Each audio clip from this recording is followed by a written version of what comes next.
नमस्कार, राम राम सा। स्वागत है आपका राजस्थान ज्योग्राफी के नेक्स्ट टॉपिक के साथ में। नेक्स्ट टॉपिक जो है वो 3 टॉपिक होते हैं एक साथ में। वनस्पति होती है, वनस्पति के साथ में वन संपदा होती है, फिर वन्य जीव अभ्यारण्य होते हैं। ओके, तो पहले 2 टॉपिक को हम एक लेक्चर में पढ़ते हैं। वनस्पति, पिछले लेक्चर्स में हम आपको जलवायु पढ़ा चुके हैं, राजस्थान की जल और वायु कैसी है, उसी से रिलेटेड सेम टू सेम ये टॉपिक है अपना वनस्पति। जहाँ पे जिस प्रकार की जल की मात्रा पाई जाएगी, जहाँ पे जितना प्रकाश की मात्रा पहुँचेगी प्रकाश, उसी आधार पे वहाँ पे पेड़ पौधे होंगे। क्योंकि पेड़ों के लिए जो आवश्यक तत्व होते हैं वो सबसे पहले चाहिए होता है प्रकाश की मात्रा, उसके साथ साथ में चाहिए होता है पानी यानी जल, और उसके साथ साथ में वो चाहिए होते हैं खनिज लवण जो कि वो ज़मीन से निकाल लेता है। बट ये बाहरी जो तत्व हैं ये ज़रूरी होते हैं, और सबसे इम्पोर्टेंट जो होता है पानी सबसे ज़्यादा। ठीक है, तब पानी की उपस्थिति में और प्रकाश की उपस्थिति में जो पेड़ होता है वो अपना प्रकाश संश्लेषण की प्रक्रिया करके अपना भोजन बनाता है। उसी प्रकार जो है पेड़ बढ़ते हैं। तो जलवायु वाला जो लेक्चर बताया था मैंने राजस्थान में कि यहाँ पे अपनी 25 सेंटीमीटर वर्षा जल रेखा है, यानी यहाँ पे शुष्कतम क्षेत्र है, यहाँ पे बहुत कम बारिश होती है। अपने राजस्थान की जलवायु मैंने आपको बताया था कि किस प्रकार से राजस्थान में बारिश होती है। अरब सागरीय मानसून बताए थे और बंगाल की खाड़ी वाले मानसून बताए थे। ठीक है, उसके बाद में एक अगली लाइन जो बताई थी मैंने 50 सेंटीमीटर बारिश रेखा वाली बताई थी, 50 सेंटीमीटर बारिश रेखा वाली लाइन बताई थी। ठीक है, उसके बाद में मैंने बताया था कि अपना 60 से और 80 सेंटीमीटर बारिश रेखा जो होती है अरावली पर्वतमाला के पूर्वी भाग में होती है। ओके, उसके बाद में मैंने आपको अपना हाड़ौती पठार वाला जो क्षेत्र बताया था, उसमें बताया था कि इस वाले क्षेत्र में सर्वाधिक बारिश होती है 80 से 110 सेंटीमीटर के आसपास। और साथ साथ में सिरोही वाला क्षेत्र होता है, वहाँ पे माउंट आबू में सबसे ज़्यादा बरसात होती है। कारण भी बताया था, ऊंचे पहाड़ हैं तो अरावली इधर की साइड से अरब सागर से आने वाले मानसून जो होते हैं वहाँ टकरा करके बारिश कर देते हैं। तो इस तरीके से मैंने आपको राजस्थान के जलवायु में बताया था शुष्कतम, अर्धशुष्क, उसके बाद में इस साइड में मैंने बताया था आर्द्र, उष्ण आर्द्र जिसे बोला था, और इस साइड पे मैंने आपको अति आर्द्र के रूप में बता दिया था 80-110 सेंटीमीटर के रूप में। वो सेम टू सेम इस जगह पे भी बारिश होती है। ठीक है, तो इस तरीके से मैंने आपको जो बताया था जलवायु में बारिश का वितरण बताया था। अब उसी चीज़ को हमें यहाँ पे अप्लाई कर देना है अपने पेड़ पौधों के लिए, क्योंकि जिस प्रकार की जो जलवायु रहेगी, जिस प्रकार का वहाँ पे बारिश होगी, उसी प्रकार के वहाँ पेड़ पौधे होंगे। देखो, अगर बारिश 25 सेंटीमीटर से कम है, यहाँ पे जो पेड़ पौधे होने वाले हैं उनके लिए बारिश की मात्रा कम है, तो बिल्कुल ही शुष्कतम कटीले वन मिलेंगे, शुष्कतम कटीले वन मिलने वाले हैं। ठीक है, नाम मात्र की वनस्पति मिलेगी यहाँ पे, क्योंकि बारिश ही नहीं है तो यहाँ रेत ही रेत के टीले मिलते हैं, तो यहाँ वनस्पति मिलती नहीं है। मिलते भी हैं तो शुष्कतम कटीले वन मिलते हैं। दूसरा 25 से 50 सेंटीमीटर वाला ये जो क्षेत्र है आपका, जिसे मैंने अर्ध शुष्क के नाम से बताया था, तो इस अर्ध शुष्क वाले में ये वाला जो होगा अपना अर्ध शुष्क वाला क्षेत्र होगा, तो इसमें दूसरे प्रकार की वनस्पति मिल जाएगी। ठीक है, तो अर्ध शुष्क वाले में हम नाम दे देंगे अर्ध शुष्क कटीले वन। ओके, क्या नाम दे देंगे? अर्ध शुष्क कटीले वन। अगर हम राजस्थान की वनस्पति को कुल 100% बांट लें तो इन दोनों को मिलाकर के, इन दोनों में मिलाकर के सिर्फ और सिर्फ 6.26% वनस्पति पहुंचती है अपने राजस्थान की कुल वनस्पति की। कौन कौन से में? शुष्कतम में और अर्धशुष्क कटीले वन में। उसके बाद में तीसरा वाला जो हिस्सा है, जो अरावली के दूसरी साइड में, पूरब साइड में, इस तरीके से जहाँ पे 60 से 80 सेंटीमीटर बारिश हो रही है। ठीक है, ये वाला, तो इसका हम जो नाम देंगे वो देंगे उपोष्ण पतझड़ वन। ठीक है, पहले ही बताया था उपोष्ण यानी 23.5 डिग्री से लेके 45 डिग्री तक हिस्सा वाला जो होता है उपोष्ण हिस्सा होता है, और यहाँ के जो पेड़ होते हैं वो अपना पत्तियाँ झड़ा देते हैं, तो इसलिए उपोष्ण पतझड़ वन ये वाला जो कि अपने राजस्थान के मेन इस तरीके से। उसके बाद में जो सबसे ज़्यादा बारिश हो रही है वो हो रही है अपने इधर की साइड में हाड़ौती वाले क्षेत्र में इस तरीके से, और इधर नीचे की साइड में। तो यहाँ पे जो पेड़ मिलने वाले हैं उनका नाम होगा उष्ण अर्ध सदाबहार वन। ठीक है, पूर्ण रूप से सदाबहार नहीं है, अर्ध सदाबहार वन, ये दोनों में, बट दोनों में ही अलग अलग तरीके से पेड़ों की प्रधानता के आधार पर इनके नाम बदल दिए जाते हैं। यहाँ पे ढोकड़ा की मात्रा जो होती है, ढोकड़ा वन की मात्रा अधिक होती है, तो इसे ढोकड़ा प्रधान वन कहते हैं। इधर की साइड में सागवान वृक्ष अधिक मिलता है, तो इसे हम बोलते हैं सागवान प्रधान वन। ठीक है, और यही सेम टू सेम हमें पढ़ना है। इनमें से एक भाग जो छूट गया, जिसमें मैंने बताया था कि वहाँ पे जो होता है कि सर्वाधिक बारिश होती है अपना माउंट आबू वाला। ठीक है, तो इस माउंट आबू वाले क्षेत्र को हम बोलते हैं पर्वतीय अर्ध सदाबहार वन, पर्वतीय अर्ध सदाबहार वन। ठीक है, देखिए अब दोबारा देखिए एक बार से, जहाँ पे 0 से 25 सेंटीमीटर की बारिश हो रही है वो क्षेत्र शुष्कतम है। ठीक है, शुष्कतम क्षेत्रों में कटीले वन पाए जाते हैं, तो यहाँ वाला हो गया शुष्कतम कटीले वन। दूसरा 25 से 50 सेंटीमीटर बारिश वाला है, अर्ध शुष्क है, तो अर्ध शुष्क उपोष्ण बोलना चाहो तो उपोष्ण बोल सकते हो। ठीक है, डायरेक्टली उसे कटीले वन भी बोल सकते हो, क्योंकि उपोष्ण क्षेत्र में है तो उपोष्ण कटीले वन। ठीक है, अर्ध शुष्क उपोष्ण कटीले वन या अर्ध शुष्क कटीले वन, पहला हुआ शुष्कतम, दूसरा हुआ अर्ध शुष्क कटीले वन। जहाँ पे 60 से 80 सेंटीमीटर बारिश हो रही है वहाँ पे तीसरे नंबर की जो पाई जा रही है उपोष्ण पतझड़ वन। ठीक है, उपोष्ण तो इसलिए हो रहा है कि 23.5 डिग्री से 45 डिग्री के बीच में है ही, तो उपोष्ण पतझड़, यहाँ पे जो पत्तियाँ हैं वो झड़ जाती हैं, तो इसलिए पतझड़ वन इस वाले क्षेत्र में जहाँ पे 60 से 80 सेंटीमीटर की बारिश होती है। पानी की कमी होने के कारण यहाँ पे पत्तियों को झड़ा दिया जाता है एक पर्टिकुलर मौसम आने पे, तो यहाँ पे उपोष्ण पतझड़ वन यहाँ पे पाए जाते हैं। और जहाँ पे सर्वाधिक बरसात हो रही है 80 से 110 सेंटीमीटर की, तो ये अपना हाड़ौती वाला क्षेत्र है, और इधर की साइड में डूंगरपुर बांसवाड़ा वाला क्षेत्र है। तो यहाँ पे जो पाए जाते हैं उष्ण सदाबहार वन, अर्ध सदाबहार है, एक्चुअली में पूर्ण सदाबहार नहीं है। सदाबहार वन के लिए 150 सेंटीमीटर की बारिश चाहिए होती है कम से कम। ठीक है, तो यहाँ पे 150 सेंटीमीटर की बारिश उतनी है नहीं, तो उष्ण अर्ध सदाबहार वन है। और इनमें भी अगर दो भागों में हम बांट लेते हैं, एक जगह पे जहाँ पे ढोकड़ा वन अधिक पाए जाते हैं तो ढोकड़ा वन प्रधान, और दूसरा जहाँ पे सागवान वन अधिक पाए जाते हैं तो वहाँ सागवान प्रधान। ठीक है, और बचा हुआ पर्वतीय अर्ध सदाबहार वन जो कि अपना माउंट आबू वाला क्षेत्र होता है। तो इस तरीके से ये वनस्पति जो है वो अपने राजस्थान में पाई जाती है। यहाँ मैप बनाया हुआ है, उन्हीं चीज़ों को मैं दोबारा से आपको रिवाइज कराने वाला हूँ। देखो कितने भाग बनाए, पहला भाग वन, ठीक है, वन, शुष्कतम कटीले वन। ठीक है, दूसरा भाग अर्ध शुष्क कटीले वन, दो भाग। ठीक है, तो शुष्कतम कटीले वन, अर्ध शुष्क कटीले वन, तीसरा जो हुआ उपोष्ण पतझड़ वन। ठीक है, चौथा जो हुआ उष्ण अर्ध सदाबहार वन, और पांचवा जो हुआ ये वाला हिस्सा पर्वतीय अर्ध सदाबहार वन। एक एक करके दोबारा देखिए, शुष्कतम कटीले वन। ठीक है, यहाँ पे नागफनी या ग्वारफटा ये पेड़ सबसे ज़्यादा पाए जाते हैं, और यहाँ की वनस्पति जो होती है उन्हें जीरोफाइट्स के नाम से भी जाना जाता है। नाम याद रख लेना, जीरोफाइट्स किस जगह की वनस्पति के नाम से जाना जा रहा है, शुष्कतम कटीले वन वाली पे। कौन कौन से पेड़ सर्वाधिक पाए जाते हैं, नागफनी और ग्वारफाटा। ओके, यहाँ पे शुष्कतम कटीले वन के लिए जो घास जो पाई जाती है उनमें से नाम याद रखने पड़ेंगे, सेवड़, करंज, धामड़, मोपेन। ये कुछ प्रमुख घासें जो पाई जाती हैं शुष्कतम कटीले वन वाले क्षेत्र में पाई जाती है। अब बात करते हैं अर्ध शुष्क कटीले वन की। अर्ध शुष्क वन में खिजड़ी, रोहिड़ा, खेर, कैर, बैर ये प्रमुख यहाँ के पेड़ हैं। ठीक है, इन दोनों को मिलाकर के, इन दोनों वाले क्षेत्रों को मिलाकर के कुल जो वन निकल के आते हैं अपना वो 6.26% आते हैं। ओके, अर्ध शुष्क और शुष्क, तो इन्हें आप बोल सकते हो शुष्क कटीले वन। ठीक है, शुष्क कटीले वन का जो क्षेत्र है यह मरुस्थली वन।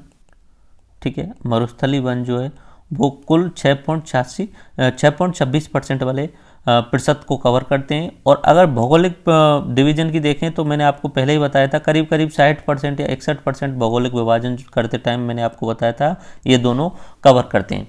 अब उसके बाद में जब हम अरावली के पूर्वी भाग में आते हैं तो यहाँ पे इस जगह पे इस वाले क्षेत्र में 60 से 80 सेंटीमीटर की बारिश होती है, ठीक है।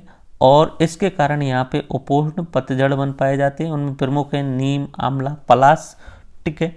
और जिस क्षेत्र में 80 से 110 तक की बारिश होती है वहाँ पे उष्ण अर्ध सदाबहार वन पाए जाते हैं, जिनमें धोकड़ा प्रधान और सागवान प्रधान, ये दो अलग अलग बांट लेते हैं क्योंकि यहाँ पे धोकड़ा की प्रधानता होती है। देखो, राजस्थान के कुल वनों का 28.38% कौन सा है? उपोष्ण पतझड़ वन।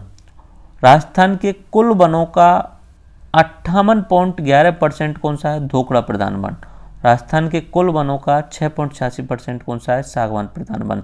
अगर पर्वतियों की बात करें तो इसमें शीशम, सालर पाए जाते हैं और इसका प्रतिशत सबसे कम है 0.39%, क्योंकि क्षेत्रफल ही थोड़ा सा है। ओके, तो सर्वाधिक क्षेत्रफल तो ये इधर वाला ले रहा है, लेकिन यहाँ पे जो वनस्पति 6.26% ही पाई जाती है, क्योंकि वनस्पति कम मिलती है, बारिश ही नहीं है वहाँ पे। ओके, और जहाँ पे हम बात कर रहे हैं उपोष्ण पतझड़ वन की तो वहाँ पे 28.38% ले जाता है धोकड़ा प्रधान। ये पूरे राजस्थान की सर्वाधिक वनस्पति धोकड़ा प्रधान पाई जाती है। ओके, अब एक एक करके देख लीजिए।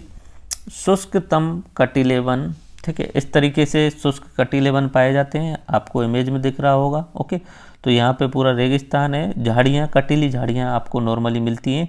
नागफनी वगैरह ये आपको बताइए, नागफनी, ग्वारपाठा, ये इस क्षेत्र में सर्वाधिक पाए जाते हैं। ओके, शुष्कतम कटीले वन पश्चिमी राजस्थान में पाए जाते हैं। औसत वर्षा 25 सेंटीमीटर से कम होती है, ये बात तो शुरू से ही पता है आपको। जड़ें यहाँ की गहरी होती हैं, इस वाले क्षेत्र की जड़ें गहरी होती हैं। उसका कारण क्या होता है? भूमिगत जल भंडार के अभाव के कारण, यानी वहाँ पे भूमिगत जल भंडार की कमी है, इसलिए जड़ें अधिक गहराई तक जाती हैं पानी की खोज में। तो जड़ें कैसी होती हैं? यहाँ पे गहरी होती हैं। कारण क्या है? भूमिगत जल भंडार जो है वो कम है, तो जड़ें अधिक गहरी तक जाती हैं। लकड़ी कठोर होती है, उसका कारण ये उच्च तापमान को सहने की क्षमता, उच्च तापमान होता है वहाँ पे, तो इसलिए लकड़ी जो है वो कठोर होती है। इनकी खास बात इस वाले क्षेत्र की, पत्तियाँ जो होती हैं इनके पेड़ों की, पत्तियाँ जो होती हैं वो कटीली होती हैं, ठीक है। कटीली क्यों होती हैं? वहाँ पे नमी बनाए रखने के लिए पत्तियाँ जो होती हैं वो कटीली होती हैं। उस क्षेत्र में पहले से ही पानी की कमी है और वो नहीं चाहती कि अधिक मात्रा में बाष्पोत्सर्जन हो, तो बाष्पोत्सर्जन की क्रिया जो होती है, बाष्प उत्सर्जन की क्रिया को कम करने के लिए, नमी बनाए रखने के लिए पत्तियाँ जो हैं वो कटीली बनती हैं। इस तरीके की ये जो आप फोटो देख रहे हैं ये नागफनी का फोटो है। ओके, ठीक है, जिसे हम कैक्टस भी बोलते हैं। तो मुख्य वनस्पति झाड़ियों के रूप में मिलती हैं, उनमें से एग्जाम्पल है नागफनी या ग्वारपाठा। अन्य घासों की बात करें, सेवड़ घास, दामड़ घास, करंज, मोपेन, निप्पन, ये घास जो है वहाँ पे मिलती हैं। ओके, नागफनी का गार्डन जो है वो कुलधरा गांव जैसलमेर में है। नागफनी को कैक्टस भी बोला जाता है। अगर घासों में से एग्जाम की दृष्टि से देखें तो ऑब्जेक्टिव टाइप में से सेवड़ घास जो है वो मेंस के लिए भी इंपॉर्टेंट होती है, 2 नंबर में या 5 नंबर में सवाल जो होता है। तो ये जो मैंने पॉइंट लिखे हुए हैं ये सब के सब आपको याद होने चाहिए। देखो, सेवड़ घास का वैज्ञानिक नाम क्या है? लसिया रूस सिंडिकस। सेवड़ घास का वैज्ञानिक नाम क्या है? लसिया रूस सिंडिकस। स्थानीय रूप से इसे लीलन घास भी बोलते हैं सेवड़ घास को। देखो, इस घास की प्रमुख बात यह है कि ये प्रोटीन युक्त घास है, ठीक है। और जो लाठी सीरीज बताया था जैसलमेर में, उस क्षेत्र में ये सेवड़ घास सर्वाधिक मिलती है। तो यहाँ पे अलग अलग घासों के फोटोज लगाए हैं जो कि पश्चिमी राजस्थान में ही ज़्यादा पाई जाती हैं। सेवड़ घास, अंजन घास, दामड़ घास और भुरट घास, ठीक है। अब बात करते हैं दूसरे नंबर वाला जो मैंने बता रहा था, अर्ध शुष्क कटीले वन। औसत बारिश 25 से 50 सेंटीमीटर। राजस्थान के पश्चिम से पूर्व की ओर, मरुस्थल के पश्चिम से पूर्व की ओर वृक्षों की शकनता बढ़ती जाती है। ये तो आपको समझ में आता होगा, जैसे कि ये तो सेम टू सेम बारिश में भी वही कॉन्सेप्ट होता है। देखो, बारिश में भी यही बताया था। अगर पूछा जाए इधर कम बारिश, बहुत कम बारिश, इधर बढ़ते जाएंगे तो थोड़ी तेज़ हो जाएगी, ठीक है। यहाँ पे 0 से 25 है, यहाँ पे 25 से 50 है। ओके, आगे जाएंगे तो 60 से 80 है, और आगे जाएंगे तो 80 से 110 है, ठीक है। तो आप मरुस्थल से अगर पूर्व की साइड में आते जा रहे हो तो बारिश की मात्रा जो है वो बढ़ती जा रही है। सेम प्रोसेस किसके लिए होने वाली है? पेड़ पौधों के लिए। यहाँ पे सबसे कम पेड़ पाए जाएंगे इस वाले क्षेत्र में, उसके बाद और बढ़ जाएंगे, फिर और बढ़ जाएंगे, और फिर सबसे ज़्यादा हो जाएंगे जहाँ पे बारिश ज़्यादा होगी। ओके, तो पश्चिम से पूर्व की ओर जाएंगे तो सघनता बढ़ती जाती है वृक्षों की। अच्छा, अर्धशुष्क वनस्पति की प्रमुख जो वनस्पति है अर्धशुष्क वाले क्षेत्र की तो वो है खेजड़ी, रोहिड़ा, बबूल, केर और बैर। इनमें से दो इंपॉर्टेंट हैं, खेजड़ी और रोहिड़ा। देखो खेजड़ी को देखते हैं। खेजड़ी को राज्य वृक्ष का दर्जा मिला हुआ है 1983 में, ठीक है। इसका खेजड़ी का जो वैज्ञानिक नाम है वो है प्रोसेपिस सिनेरेरिया, ठीक है। और इसको खेजड़ी को वेदों में समी कहा गया है, स्थानीय रूप से इसे जाटी या सामल कहा जाता है। खेजड़ी को वेदों में समी कहा गया है, स्थानीय रूप से जाटी या सामल कहा जाता है। बात है सन 1730 की, अगर आपने सुना हो तो अमृता देवी बिश्नोई वाला जो केस अगर आपने सुना हो तो मारवाड़ रियासत में उस समय राजा थे अभय सिंह राजा, तो उन्होंने वहाँ पे खेजड़ी, अपने जोधपुर रियासत में खेजड़ी वृक्षों को काटने का आदेश दिया था अपने सैनिकों को। तो बिश्नोई समाज जो था वो खेजड़ी के वृक्षों से बहुत अधिक प्रेम करता था।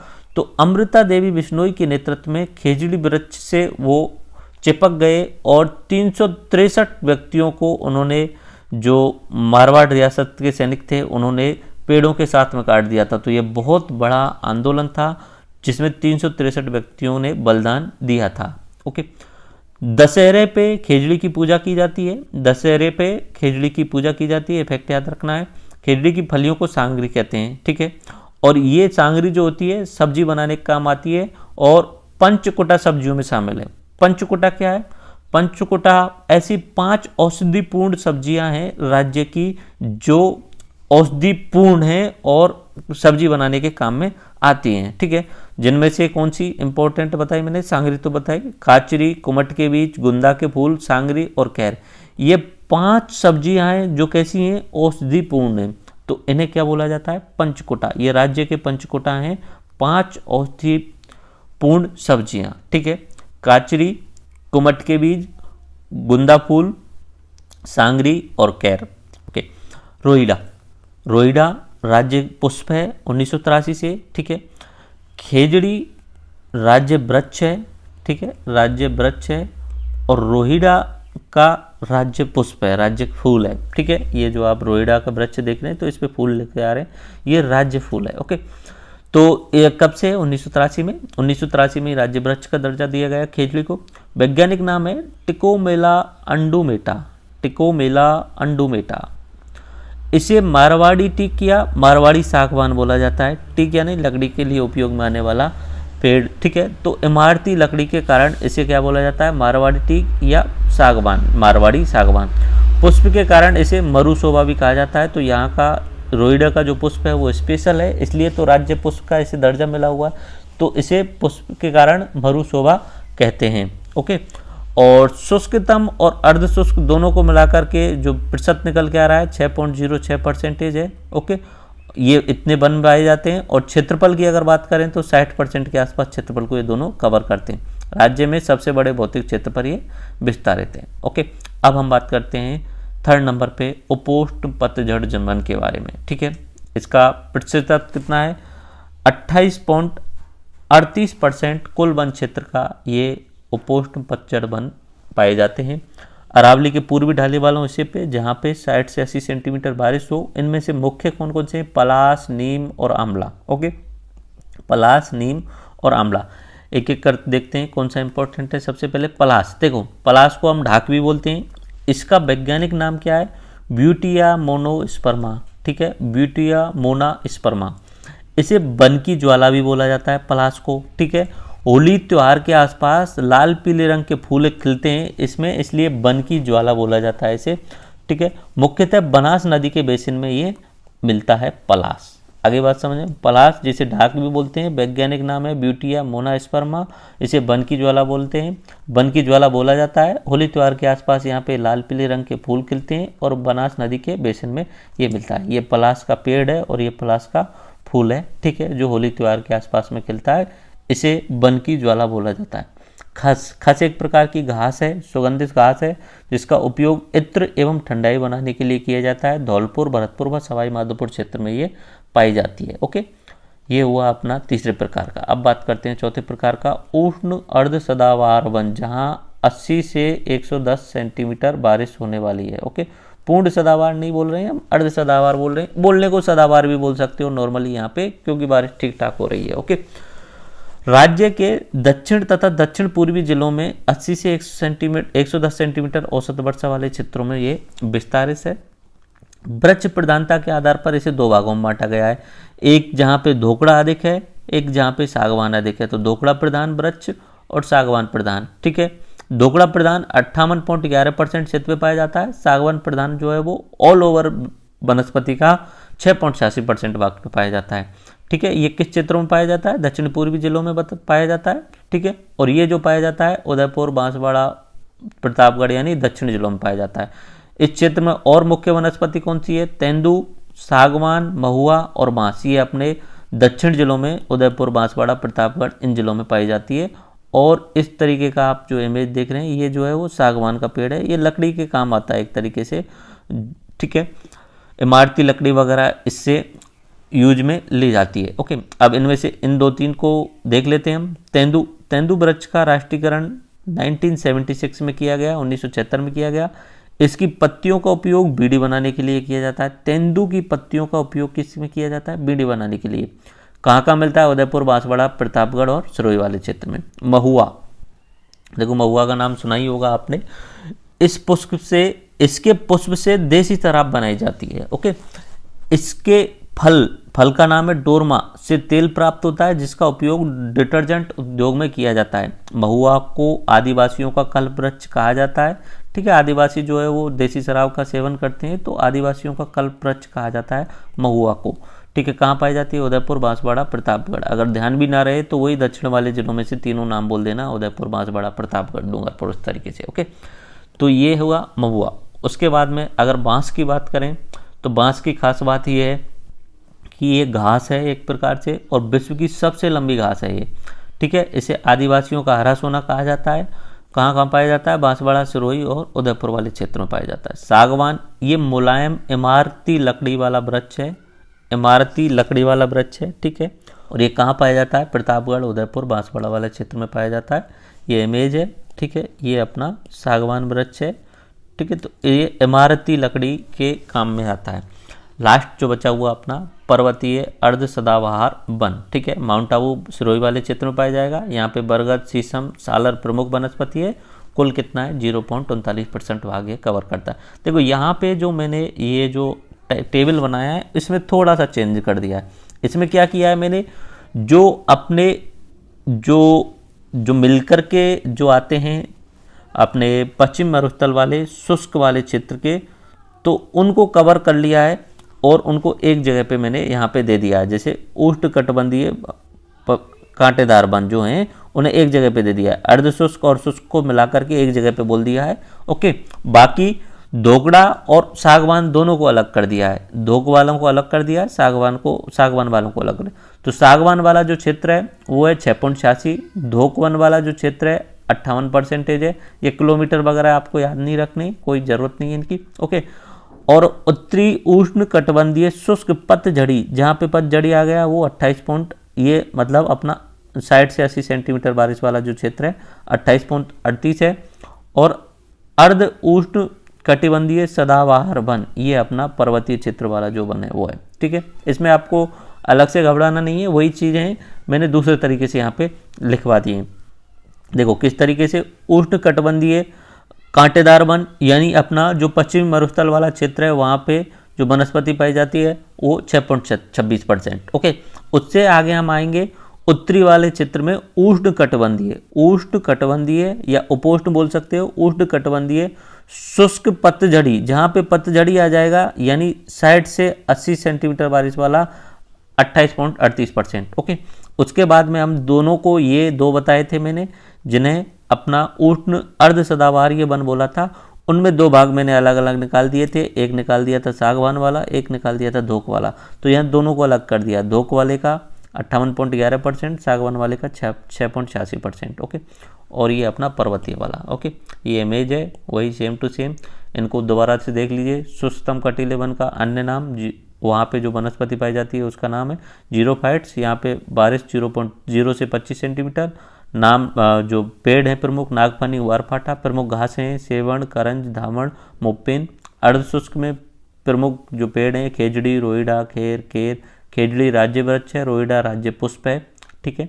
उपोष्ण में नीम, आंवला, पलाश पाए जा रहे हैं। अर्ध सदाबहार वन जो हैं, उष्ण अर्ध सदाबहार वन जो हैं उसमें धोकड़ा प्रधान है या सागवान प्रधान है, और पर्वतीय वन जो है वो शीशम, सालार वाले वृक्ष पाए जाते हैं। ओके, ये तो अपनी वनस्पति वाला टॉपिक कंप्लीट हुआ। ओके, अब हम बात करते हैं वन संपदा। ओके, एक एक करके पूरा वनों से रिलेटेड जो पॉलिसीज़ हैं उन सब के बारे में। और अभी कुछ समय पहले ही 30 दिसंबर 2019 को नई फॉरेस्ट रिपोर्ट आई है। ओके, नई फॉरेस्ट रिपोर्ट आई है, उसके आधार पर राजस्थान में कितने वन पाए जाते हैं ये सब हम इसमें शामिल करते हैं। ओके, शुरू करते हैं वन संपदा यानी अपनी वनस्पति, उसके बाद में अपना दूसरा टॉपिक वन संपदा, और वन्य जीव अभ्यारण्य जो है वो अलग से टॉपिक बनेगा, उसमें अलग से वीडियो होगा। ओके, वन देखो, अंग्रेजी शासन से पहले भारत में जनता द्वारा जंगलों का इस्तेमाल मुख्यतः स्थानीय रीति रिवाजों के अनुसार होता था। भारत में सबसे पहले लॉर्ड डलहौजी ने 1855 में एक वन नीति घोषित की, जिसके तहत राज्य के वन क्षेत्र में जो भी इमारती लकड़ी के पेड़ हैं वो सरकार के। इमारती लकड़ी जो इमारत बनाने या बिल्डिंग बनाने के काम में आती है, इमारती लकड़ी है, उन पर किसी व्यक्ति को कोई अधिकार नहीं है। ये कब किया है उन्होंने? 1855 में डलहौजी ने सबसे पहले किया है कि ये सब किसके हो गए? सरकार के। ब्रिटिश काल में, उससे पहले क्या होता था, आदिवासी लोग अपने स्थानीय रीति रिवाजों के अनुसार फॉलो करते थे। ऐसा नहीं अंधाधुंध कटाई नहीं करते थे। आदिवासी लोग अभी भी जंगलों से बहुत प्यार करते हैं, वो अपने हिसाब से और नियमों से, रीति रिवाज हैं उनके आधार पे वो वहाँ पे कटिंग करते हैं। ओके, ब्रिटिश काल में भारत में पहली राष्ट्रीय वन नीति जो आई 1894 में आई। तो पहली राष्ट्रीय वन नीति कब आई? 1894 में आई। स्वतंत्रता के बाद में 1952 में पहली राष्ट्रीय वन नीति आई, स्वतंत्रता के बाद में। ओके, इस वन नीति को 1988 में संशोधित किया गया। इस नीति के अनुसार देश में 33% भूभाग पर वन होने चाहिए। इम्पोर्टेंट बात है, 1988 में संशोधित किया और क्या बोला? 33% भाग पे वन होने चाहिए। अगर हम राजस्थान की बात करें कि राजस्थान में कितने भाग पर हैं, तो राजस्थान में 33% पे नहीं है, करीब 9.5% भाग पे हैं। संविधान के 42वें संविधान संशोधन 1976 के द्वारा वनों का विषय राज्य सूची से समवर्ती सूची में लाया गया। ठीक है, तो अभी वन जो है वो समवर्ती सूची में, पहले राज्य सूची में होते थे। राजस्थान में सर्वप्रथम 1910 में, आज़ादी से पहले अगर बात करें तो जोधपुर रियासत ने 1935 में, अलवर रियासत ने वन संरक्षण नीति बनाई थी। राज्य में 1949-50 में वन विभाग की स्थापना की गई थी। स्वतंत्रता के पश्चात राजस्थान वन अधिनियम 1953 में पारित हुआ था। ओके, वन अधिनियम 1953 के अनुसार वनों को 3 भागों में बांटा गया। राजस्थान के वनों को या तो आरक्षित वनों में, रक्षित वनों में या अवर्गीकृत में। ओके, आरक्षित वन कैसे हुए? जहाँ वृक्षों की कटाई व पशुओं की चराई बिल्कुल प्रतिबंधित है। ठीक है, तो आरक्षित वन। ठीक है, ये सबसे ज़्यादा कहाँ पाए जाते हैं? उदयपुर जिले के अंदर। रक्षित वन में क्या होता है? वृक्षों की कटाई वर्जित है, परंतु वनपाल की आज्ञा से पशु चराई संभव की जा सकती है। तो ये सर्वाधिक मात्रा में कहाँ पाए जाते हैं? 12 में। और अवर्गीकृत अनक्लासिफाइड पशु चराना और पेड़ काटना जहाँ पे संभव है। तो 3 प्रकार के हुए। एक हुआ आरक्षित, जहाँ पे आप कुछ भी नहीं कर सकते हो। ठीक है, उदयपुर में सबसे ज़्यादा पाए जाते हैं।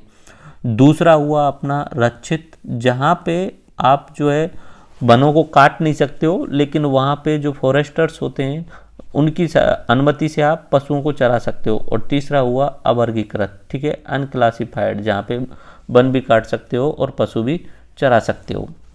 ओके, यही फैक्ट्स पॉइंट में आपके लिए यहाँ पे दोबारा से लिखे गए हैं। 1894 में प्रथम वन नीति। ठीक है, राजस्थान वन विभाग की स्थापना 1949 में। भारत सरकार की आज़ादी के बाद में 1952 में, और जिसे संशोधित किया गया 1988 में। राजस्थान में सबसे पहले जोधपुर रियासत सदा 1910 में कानून बनाया गया, और दूसरी रियासत अलवर थी 1935 में कानून बनाने वाली। राज्य सरकार वन अधिनियम जो आया 1953 में आया। ठीक है, राष्ट्रीय वन नीति यानी देश की वन नीति जो 1952 में थी, उसके अनुसार कम से कम 33% भाग पर वन होने चाहिए।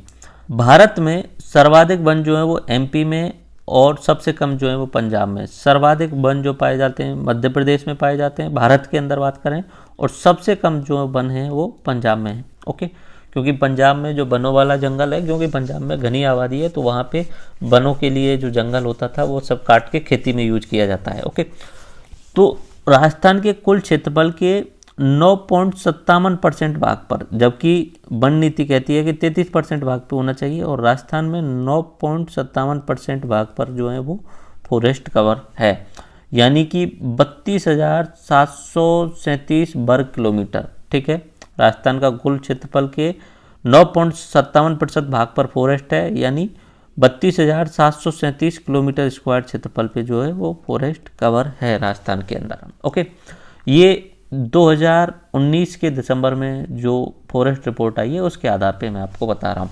ठीक है, राजस्थान में क्षेत्रफल वनाच्छादन की दृष्टि से सर्वाधिक जो वनाच्छादन है, सबसे ज़्यादा वन जो पाए जाते हैं, पहले नंबर पे उदयपुर है, उसके बाद अलवर है और उसके बाद प्रतापगढ़ है। तो ये पॉइंट आपको याद रखने हैं, सबसे ज़्यादा जो वन पाए जा रहे हैं उदयपुर, अलवर और प्रतापगढ़, ये 3 आपको ध्यान रखने हैं। ओके, वनाच्छादन की दृष्टि से बात करें, अगर न्यूनतम की बात करें, न्यूनतम वनाच्छादन की अगर बात करें तो चूरू, हनुमानगढ़ और जोधपुर, न्यूनतम की बात करें तो चूरू सबसे कम वन पाए जाते हैं।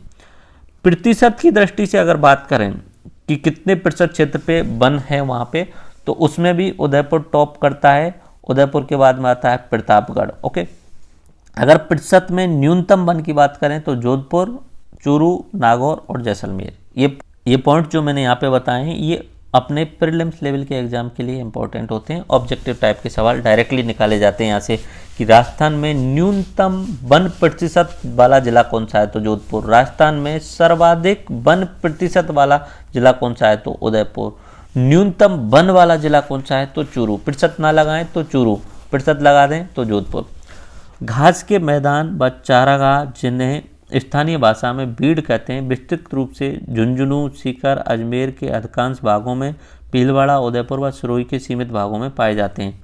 राजस्थान में मुख्यतः धोकड़ा वन पाए जाते हैं, जो कि राजस्थान वन क्षेत्र का लगभग 58.11 इतना % या 59% के आसपास में पाए जाते हैं। ठीक है, फिक्स डेट आपको याद नहीं रखना है, फिक्स डाटा, फिर भी आसपास में याद रखना है। 58% आप याद रख लो, 58 भी नहीं रख पाओ तो 60% आप याद रख लो। उसके बाद में सागवान पाए जाते हैं, उसके बाद में सालर वन पाए जाते हैं। तो सबसे ज़्यादा पाए जाते हैं धोकड़ा वन, ठीक है, उसके बाद में सागवान वन और उसके बाद में सालर वन। इस तरीके से राजस्थान में जो है वो पेड़ पाए जाते हैं।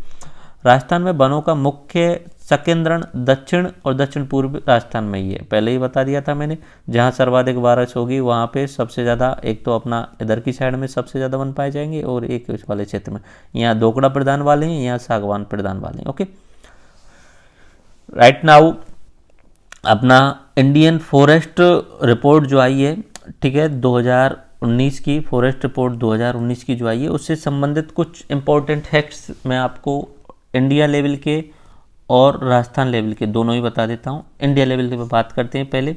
देखो, देश में वनों एवं वृक्षों से आच्छादित कुल क्षेत्रफल, देश की बात चल रही है, तो कुल 8,07,276 वर्ग किलोमीटर, ये न्यूएस्ट डाटा है, यानी कि भारत के कुल क्षेत्रफल का 24.56% जो है वो वनों से ढका हुआ है। ठीक है, भारत के कुल भौगोलिक क्षेत्र का वनावरण क्षेत्र की बात करें तो एक तो होता है वृक्षों से, वनों एवं वृक्षों से आच्छादित कुल क्षेत्रफल, एक होता है सिर्फ वन का क्षेत्र, तो वो आता है अपना 7,12,239 वर्ग किलोमीटर। डाटा रटना नहीं है, बस इतना ध्यान रखना कि अपने यहाँ पे अपने इंडिया में 25% के आसपास में वन हैं, जबकि 33% वाले क्षेत्र पे होने चाहिए बस। ठीक है, ये नए फैक्ट्स हैं, बिल्कुल अप टू डेट हैं, इसलिए मैं आपको यहाँ पे लिखे हुए हैं, बाकी रटने नहीं है। कुल भौगोलिक क्षेत्रफल का वृक्षावरण क्षेत्र, ठीक है, ये इस तरीके से लिखे हुए हैं। वना क्षेत्रफल में वृद्धि, तो ये वृद्धि हुई है, ये इंपॉर्टेंट बात याद रखना। ये फैक्ट पूछा जा सकता है कि 2017 में, हर 2 साल में आती है वन रिपोर्ट, तो 2017 से 2019 में वनाच्छित क्षेत्रफल में कितनी वृद्धि हुई है, तो ये पॉइंट आपको याद रख लेना है। 3,976 वर्ग किलोमीटर स्क्वायर इतना जो है वो वृद्धि हुई है। ओके, यानी 0.56% की वृद्धि हुई है। ओके, उसके बाद में अगर वनों की स्थिति से राज्यवार आंकड़ों की बात करें तो सर्वाधिक प्रतिशत वाले वन की बात करें तो मिजोरम पहले नंबर पे आता है। ओके, मिजोरम के बाद में अरुणाचल प्रदेश, ये वाला क्षेत्र देख लीजिए, जहाँ पे कलर आपको दिख रहा होगा वहाँ वन ही वन है। ठीक है। ये वाला जैसे अरुणाचल प्रदेश वाला, इधर की साइड में ये सारे के सारे जो हैं राज्य हैं, त्रिपुरा, मिजोरम, नागालैंड, यहाँ पे भी वन है। इधर की साइड में आप देखें एमपी में पूरा वन आच्छादित हो रहा है, छत्तीसगढ़ में, ठीक है। उसके अलावा ये अपना पश्चिमी घाट है, ठीक है, यहाँ पे बहुत ज़्यादा वन आच्छादित है। राजस्थान में देखिए आप, राजस्थान में कम वन दिख रहे होंगे, इन वाले क्षेत्रों में ज़्यादा दिख रहे होंगे, ओके, राजस्थान में कम वन दिख रहे होंगे। और ऊपर की साइड में देखें तो हिमालय वाले पूरे क्षेत्र में जो आपको वन ही वन दिख रहे होंगे, ओके। तो ये पॉइंट्स कौन से याद रखने हैं? सर्वाधिक वनावरण में अगर आपको पॉइंट याद रखना है तो आपको ये पॉइंट याद रखना है कि कौन से राज्य में सबसे ज़्यादा वन प्रतिशत है, तो मिजोरम में।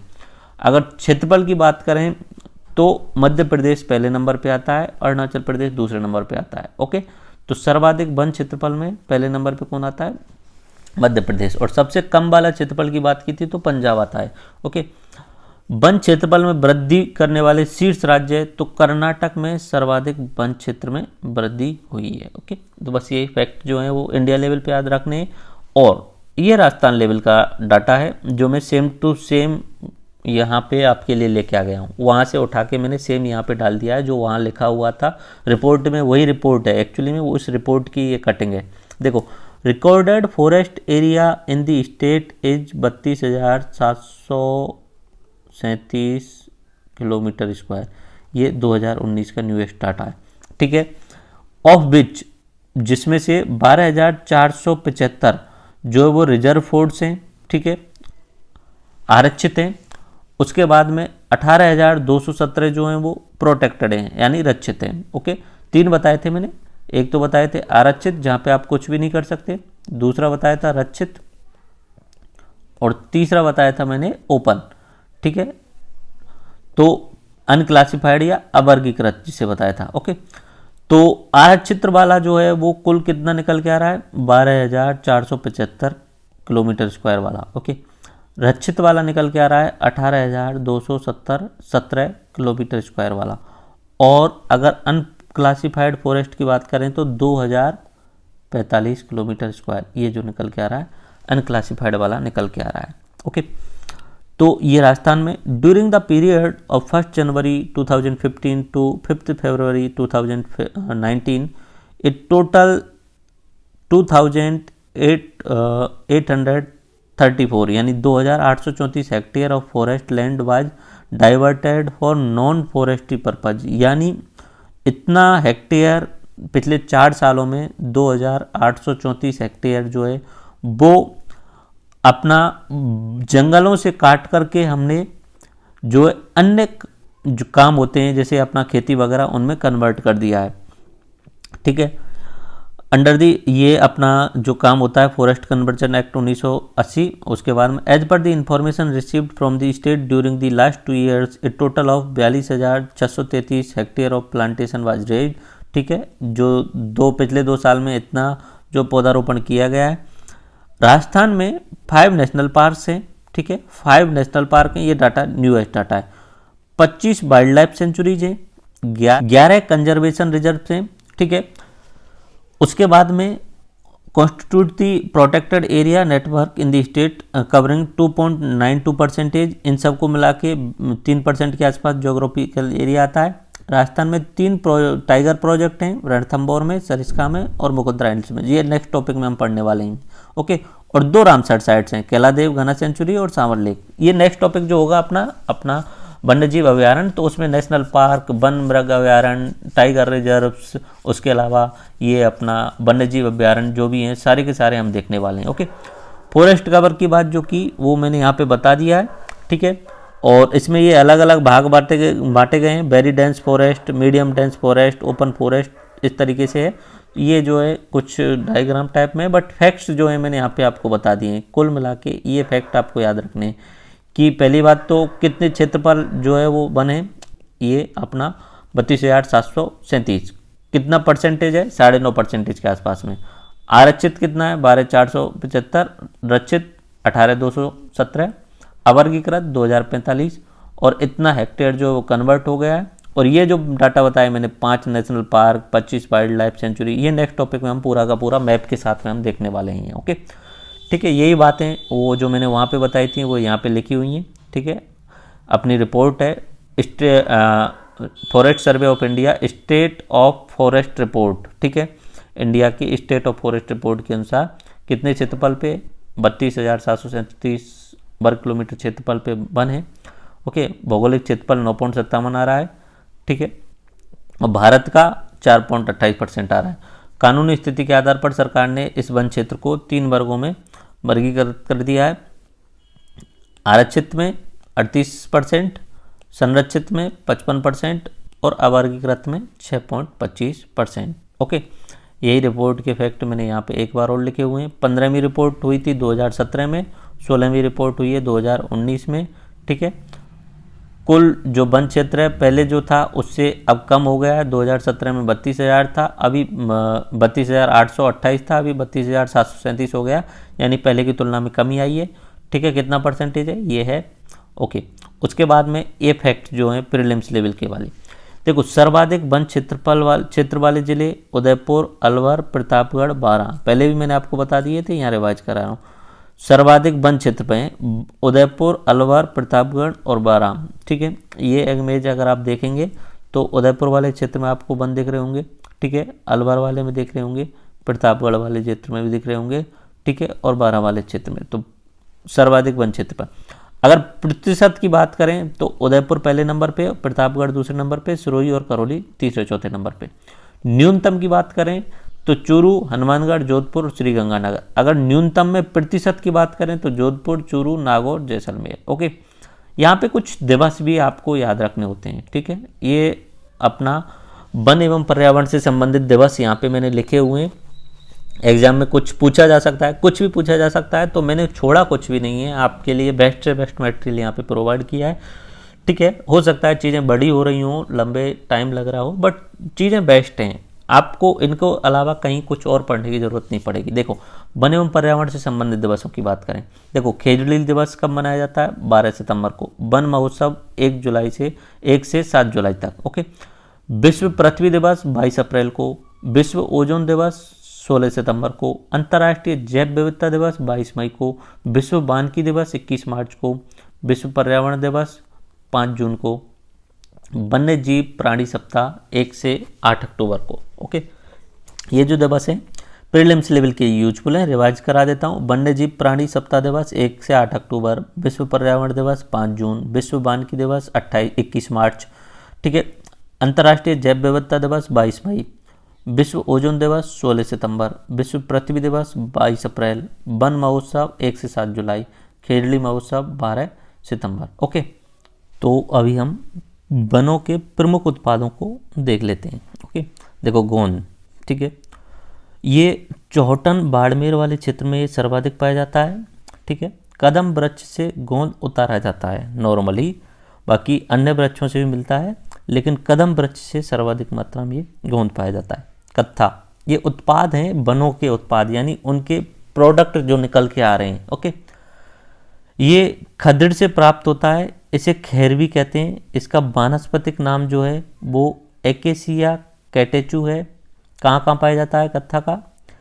उदयपुर, चित्तौड़, बूंदी, झालावाड़ में। कत्थे से संबंधित जाति है उसे कथौड़ी जाति बोला जाता है, उदयपुर और झालावाड़ में पाई जाती है। महुआ, ये आदिवासियों का कल्प वृक्ष है। महुआ की पत्तियों से फूल, फल व छाल से शराब बनाई जाती है। यह अधिकतर बांसवाड़ा, डूंगरपुर में पाया जाता है। वास्तविक नाम इसका क्या है? मधुका लोंगोफोलिया, आंबल या द्रोण पुष्पी। उदयपुर, पाली, राजसमंद में पाया जाता है। चमड़े की टैनिंग के लिए काम में आती है। इसका निर्यात किया जाता है। खस, इत्र व शरबत बनता है इससे। खस का तेल जड़ों से प्राप्त करते हैं। यह भरतपुर, सवाई माधोपुर, करौली में पाए जाते हैं। बांस, बांसवाड़ा में पाया जाता है। आदिवासियों का हरा सोना कहा जाता है। सेवण, एक प्रकार की पौष्टिक घास है। पश्चिम राजस्थान की गायें इसी के कारण अधिक दूध देती हैं। इसका वास्तविक नाम है लुसियुरुस सिडुकुस। ये लाठी सीरीज जैसलमेर में सर्वाधिक पाई जाती है। ओके, इसके अन्य नाम है लीलड़। उसके अलावा जैसलमेर से पोखरण व मोहनगढ़ तक पाकिस्तानी सीमा के सहारे एक चौड़ी भूगर्भीय जलपट्टी जिसे लाठी सीरीज क्षेत्र कहा जाता है। ये पहले मैं आपको बता चुका हूँ। अर्जुन वृक्ष ये उदयपुर, डूंगरपुर, बांसवाड़ा में पाए जाते हैं। रेशम कीट पालन इस वृक्ष पर किया जाता है। पंचकुटा 5 औषधिपूर्ण सब्जियां, कैर, सांगरी, काचरी, कुम्भट के बीज और गुंदा का फूल। पंचवटी बड़, आंवला, पीपल, अशोक, बिल्व, ये क्या है? पंचवटी। ये पांचों वृक्ष वर्तमान में राज्य सरकार के द्वारा पंचवटी योजना के तहत लगाए जा रहे हैं। पंचवटी योजना के तहत जो लगाए जा रहे हैं, बड़, आंवला, पीपल, अशोक और बिल्व। राजस्थान में सेवण, लीलोन, मुरत, सेनफ्रस या अंजन घास प्रसिद्ध हैं। इनका मैप थोड़ी देर पहले मैंने आपको बताया भी था। अब वनों के संरक्षण के लिए राजस्थान सरकार के क्या क्या कार्यक्रम रहे? सामाजिक वानिकी कार्यक्रम, सोशल फॉरेस्ट्री, यह 1975-76 में आरंभ हुआ। ग्रामीण समुदाय के सहयोग से ग्राम पंचायत या नगर पालिका की भूमि पर वृक्षारोपण का कार्य किया जाता है, जिसे वे स्वयं की दैनिक आवश्यकताओं की पूर्ति के लिए काम में ले सकते हैं। अरावली वृक्षारोपण कार्यक्रम 1992, 10 जिलों में, 5 उत्तरी अरावली, 5 दक्षिण वाले क्षेत्र में। तो पहले 5 वर्ष के लिए चलाया गया, फिर 5 वर्ष और बढ़ा दिया गया, ठीक है, यानी 10 वर्ष चला। उत्तरी जिले कौन कौन से आए? जयपुर, अलवर, झुंझुनू, सीकर, नागौर। दक्षिणी पाली, चित्तौड़, उदयपुर, सिरोही, बांसवाड़ा। उद्देश्य क्या था इसका? वृक्षों का विकास करना, जल ग्रहण क्षेत्र का विस्तार करना। यह कार्य जापान की एक संस्था ओवरसीज इकोनॉमिक कोऑपरेशन फंड के द्वारा सहायता से किया गया। वानिकी विकास परियोजना 1995। उद्देश्य क्या है? डेवलपमेंट ऑफ बायोडायवर्सिटी, जैव विविधता का विकास करना। 15 गैर मरुस्थलीय क्षेत्रों में यह चलाई गई थी, जहाँ पे मरुस्थल नहीं है उन क्षेत्रों में चलाई गई। प्रारंभ में OECF यानी ओवरसीज इकोनॉमिक कोऑपरेशन फंड की सहायता से चलाई गई। इसका नाम अब JBIC Japan bank of international cooperation bank है। 2004 में यह समाप्त हो गई। ओके, उसके बाद में बनास भूजल संरक्षण कार्यक्रम 1999-2000 में चलाया गया। 4 जिलों में चलाया गया, टोंक, जयपुर, दौसा, सवाई माधोपुर में। राजस्थान वानिकी एवं जैव विविधता परियोजना जापानी संस्था JICA Japan agency of international cooperation के तहत 2003-04 में 18 जिलों में इसे शुरू किया गया था। राष्ट्रीय बांस मिशन कार्यक्रम 100% भारत सरकार की योजना 11 जिलों में प्रारंभ की गई, वर्तमान में 8 जिलों में चल रही है। ओके, पुनर्गठित राष्ट्रीय बांस मिशन 24 अप्रैल 2014 को ये बांस मिशन पुनर्गठित ये लागू किया गया। ओके, अब लास्ट में ऑब्जेक्टिव टाइप के हिसाब से बहुत सारे फैक्ट हैं, ठीक है, जो एक मूड रे आपसे रिवाइज होने वाले हैं। देखो, भारत का कुल अपने प्रदेश का कुल वन क्षेत्र कितना है? कुल वन क्षेत्र है 32,828, ये 2017 के डाटा के अनुसार है। ओके, और 2019 का डाटा अगर हम बोलें तो 32,729 किलोमीटर स्क्वायर के आसपास में। ओके, राज्य के कुल भौगोलिक क्षेत्रफल का 9.59 या 9.57 नए डाटा के अनुसार से। ओके, प्रदेश का कुल वन आवरण जो है वो इतना है, बट आपको ये वन क्षेत्र याद रखना है। वन क्षेत्र में क्या होता है? दूर दूर जितने भी पेड़ पौधे होते हैं उन सबको भी शामिल कर लिया जाता है। वन आवरण में जहाँ पे थोड़ा घने जंगल होते हैं सिर्फ उनको शामिल करके यहाँ पे बोला जाता है।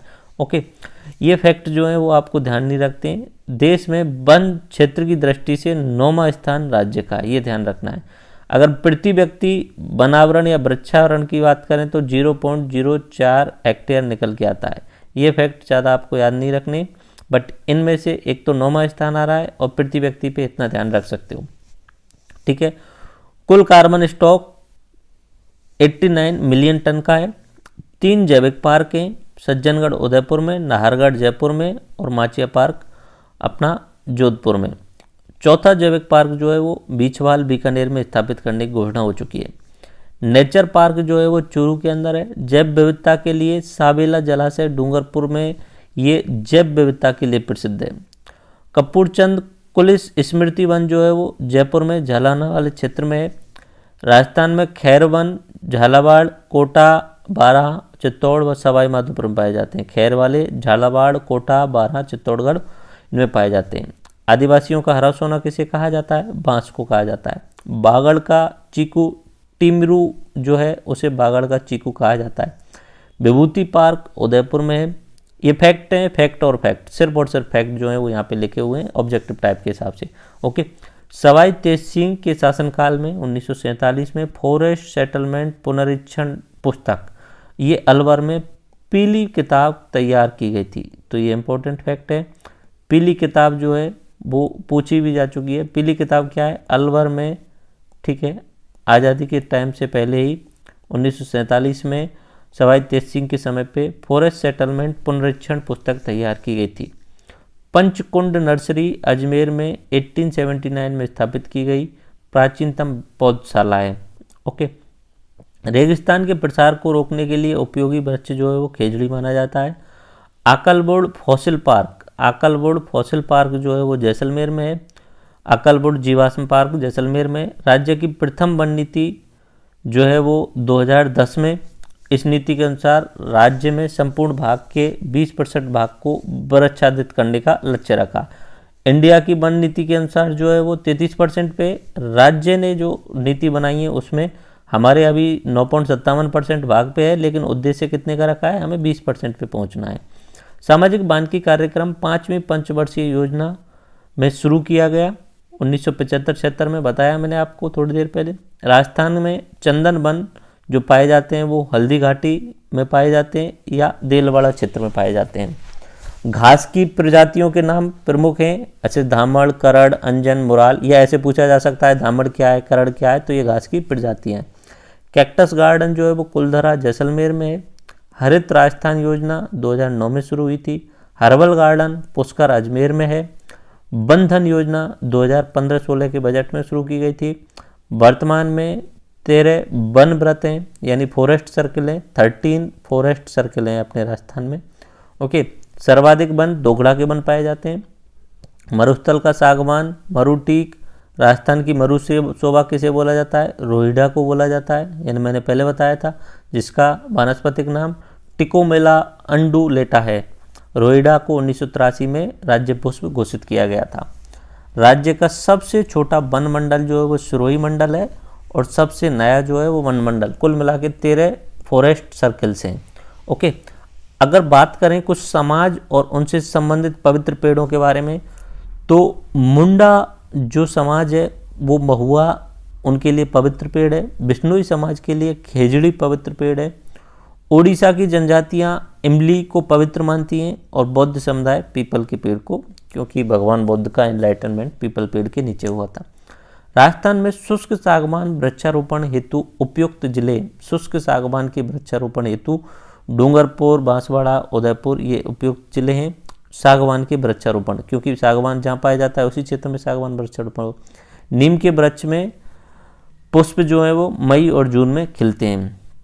देखो, कुछ घास जो है, मूरत घास जो है, इनकी जड़ों में माइकोराइजा नामक कवक पाया जाता है जो फसलों को रोगों से बचाता है। ओके, तो ये कौन सी है? मूरत जो है वो घास है, सैनफ्रस उसे बोला जाता है। धामड़ घास जिसे ट्राइडॉक्स बोला जाता है, मधुमेह को दूर करने की दवा है।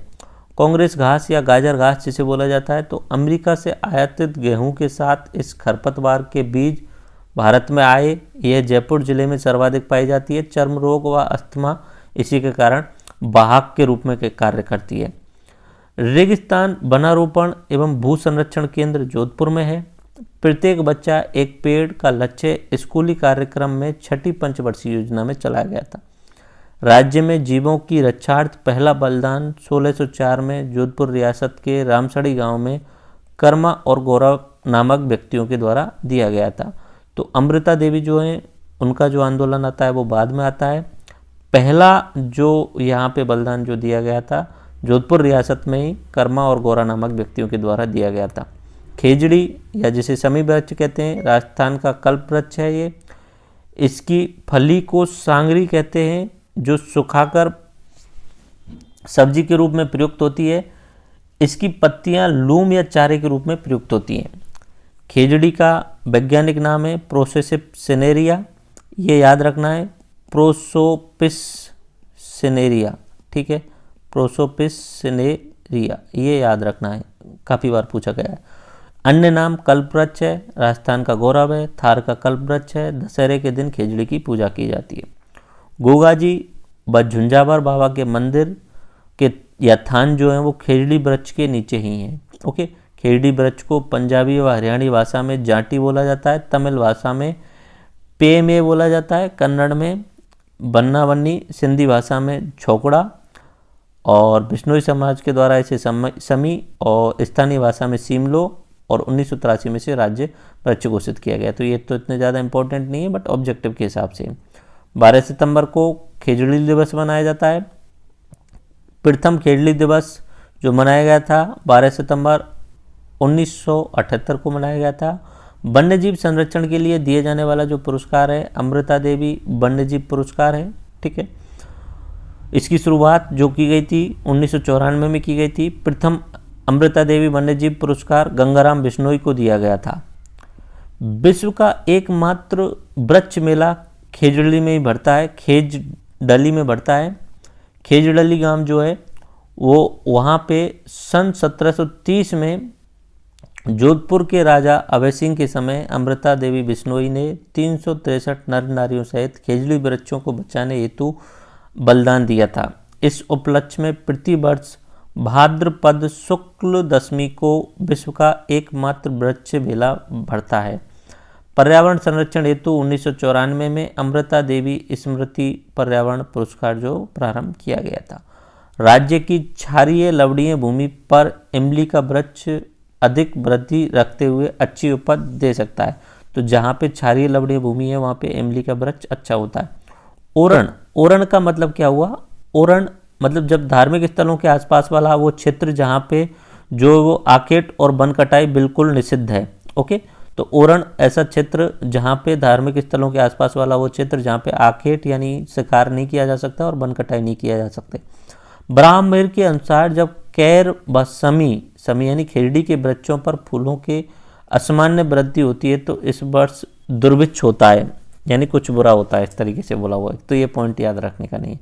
राज्य में अर्जुन वृक्ष को लगाने का उद्देश्य टसर रेशम को तैयार करना। तो रेशम का मैंने उत्पाद बताया था अर्जुन वृक्ष पे। मरु प्रदेश में सड़कों के किनारे वृक्षारोपण में इजरायली बबूल वृक्ष प्रजाति का सर्वाधिक रोपण किया गया है। देश का प्रथम राष्ट्रीय मरु वानस्पतिक उद्यान माचिया सफारी पार्क जोधपुर में है। घास के मैदान या चारागाह को स्थानीय भाषा में बीड़ कहते हैं। ये बीड़ बीकानेर, जोधपुर, चूरू इन क्षेत्रों में मिलते हैं।